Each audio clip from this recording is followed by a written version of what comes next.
Hoy hablaremos de un terrible caso sin resolver. Se trata del homicidio de la familia Crawford en Glenroy, Victoria, Australia.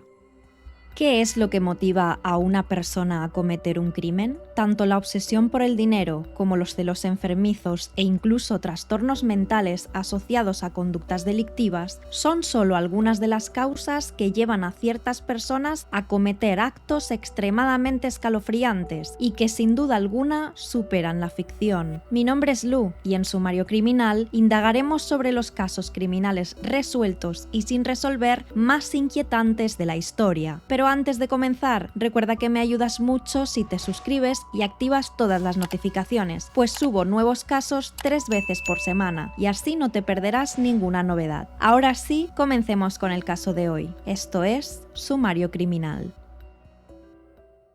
Elmer Kyle Crawford, que para ese momento tenía 40 años, el 1 de julio de 1970 asesinó a su esposa, Therese Crawford, de 35 años, su hijo, James William Crawford, de 8 años, y a sus dos hijas, Catherine Jane Crawford, de 12 años, y Karen Crawford, de 6 años. Para el momento del crimen, Therese estaba embarazada desde hacía poco más de 2 meses y Elmer era consciente de ello. 2 semanas antes de los crímenes, Elmer junto a su esposa había redactado un nuevo testamento donde se informaba que Therese le dejaría a Elmer una fortuna relativamente grande en caso de muerte. No se sabe realmente cuál fue el motivo o los motivos que llevaron a Crawford a cometer estos homicidios. La herencia del testamento recién redactado probablemente fue la motivación principal para asesinar a su esposa. Pero, ¿por qué también a sus dos hijas y a su hijo, que además eran tan solo unos niños? Una posible motivación pudo haber estado relacionada con el hurto de bienes de parte de Elmer a su empleador en Victoria Racing Club, en el hipódromo de Flemington, donde, a pesar de no tener una titulación oficial, trabajaba como electricista desde hacía ya 14 años. Las autoridades encontraron evidencias de que Elmer había estado robando y vendiendo artículos de Victoria Racing Club durante años, lo que llevó a construir la teoría de que posiblemente Therese había descubierto los hurtos realizados por su esposo y le había amenazado con exponerlo. Otra teoría, aunque muy poco probable, es que Elmer realizara los asesinatos motivado por una discusión con su esposa acerca de si interrumpir o no el cuarto embarazo de ella. Esta teoría se basa en una carta inconclusa que Therese le escribió a su hermana, en la que expresaba que no estaba feliz de estar embarazada otra vez. La carta fue encontrada por la policía junto con un artículo del periódico que hablaba sobre el aborto, escrito por Margaret Tighe, una reconocida activista del derecho a la vida, además de un par de cartas del año anterior escritas al editor de The Age, que expresaban puntos de vista opuestos acerca del aborto. Cabe resaltar que Therese sufrió una profunda depresión postparto luego de dar a luz a su tercer hijo. Los compañeros de trabajo de Elmer dijeron que no había señales de algo que pudiera haberlo llevado a realizar este atroz crimen, ya que nunca mostró tener problemas con su familia.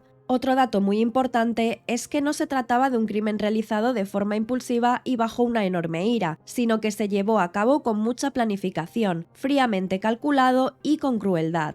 Elmer realizó un dispositivo de electrocución con un cable de corriente de 15 metros de longitud, con un enchufe en un extremo y otro enchufe de extensión en el otro. Del cable principal salían 5 cables más pequeños con pinzas de cocodrilo. Cuando su esposa e hijos dormían, Elmer usó este dispositivo para electrocutar a su esposa, Therese, a su hija mayor, Catherine, y a su hijo, James. A Catherine y a James también los golpeó en la cabeza hasta fracturarles el cráneo. Se cree así con total certeza que fue con un martillo. En cuanto a su hija menor, Karen, no usó el dispositivo de electrocución en ella, pero la mató golpeándola en la cabeza hasta romperle el cráneo, igual que había hecho con Catherine y James después de electrocutarlos. Elmer retiró el asiento trasero de su sedán Holden Fe del año 1956. En ese espacio apiló los 4 cuerpos. Enrolló cada cuerpo usando una manta y los cubrió con una lona alquitranada. Condujo 200 kilómetros hasta Loch Art George. Su objetivo al dirigirse ahí era arrojar el auto por un acantilado y que éste se hundiera en el océano junto con los cuerpos. Una zanja de drenaje que se encontraba poco antes del acantilado le impidió empujar el auto hasta arrojarlo por el borde. Construyó un puente de rocas para poder pasar el auto por encima de la zanja. De esta manera pudo arrojar el auto por el acantilado.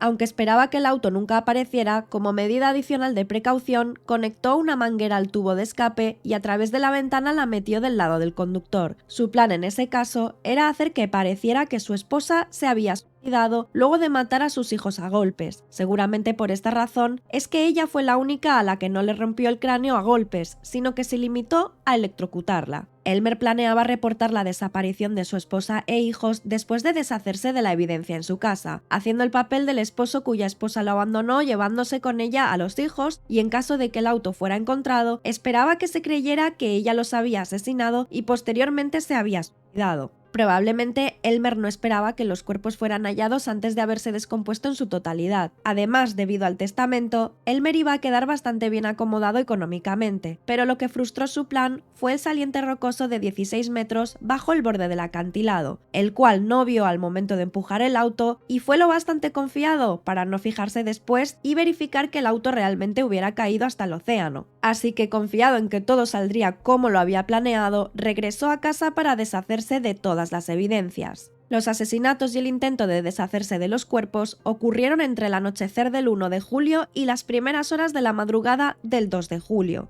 A la 1:30 de la tarde del 2 de julio, los turistas avistaron el auto. Ese mismo día, Elmer fue visto a las 5:50 de la tarde en la entrada de su casa. John McCarthy, un oficial de policía de Broadmeadows, fue enviado a la casa de la familia a las 6:20 de la tarde después de que se verificara mediante el número de registro que el automóvil era propiedad de los Crawford. El automóvil no había sido revisado debido a que requería un equipo de expertos en rescate. Las evidencias indicaban que probablemente Elmer estaba en la casa limpiando la sangre cuando el oficial John McCarthy llamó a la puerta. El oficial no recibió respuesta y, como se trataba de una mera consulta de rutina, regresó a la comisaría. La policía presumía que justo en ese momento Elmer Crawford abandonó sus planes originales y decidió huir. El oficial John McCarthy regresó a la casa a las 10 de la noche luego de recibir información de Port Campbell acerca de que había un rifle en el auto y sangre en los asientos. Él y otro oficial irrumpieron en la vivienda después de no recibir respuesta al llamado en la puerta, y fue entonces cuando descubrieron la escena del crimen, pues había sábanas y colchones manchados de sangre. Se hizo una llamada a la brigada de homicidios y se hicieron preparativos para registrar el auto al día siguiente.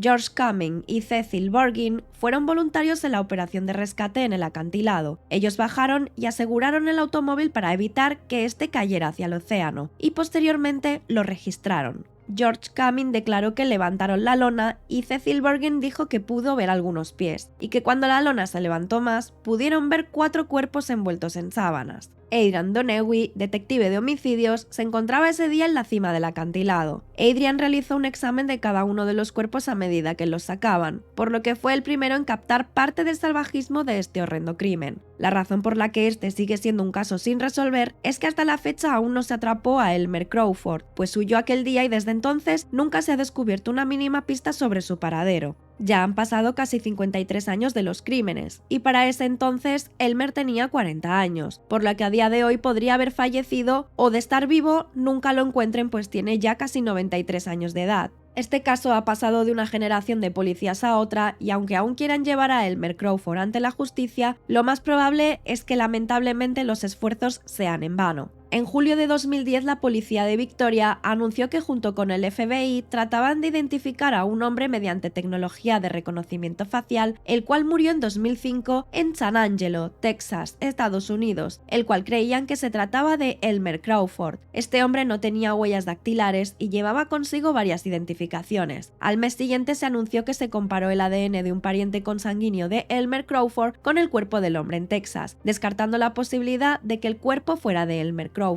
El 30 de mayo de 2006, en Sensing Murder se emitió un capítulo llamado Almost Perfect, presentando este terrible crimen. Almost Perfect se traduce del inglés al castellano como casi perfecto, y ciertamente es un título apropiado para describir este terrible crimen, pues por poco salió exactamente como el asesino lo había planeado. Y no solo eso, sino que a pesar de que un giro en los acontecimientos arruinó sus planes, igualmente pudo huir y hasta ahora no se le ha atrapado, ni siquiera cuando en 2008 se ofreció una recompensa de $100.000 australianos a quien pudiera ofrecer información que llevara al arresto de Elmer Crawford. Por desgracia, todo indica que nunca le caerá encima el peso de la ley por haber cometido tan horrible crimen contra su familia.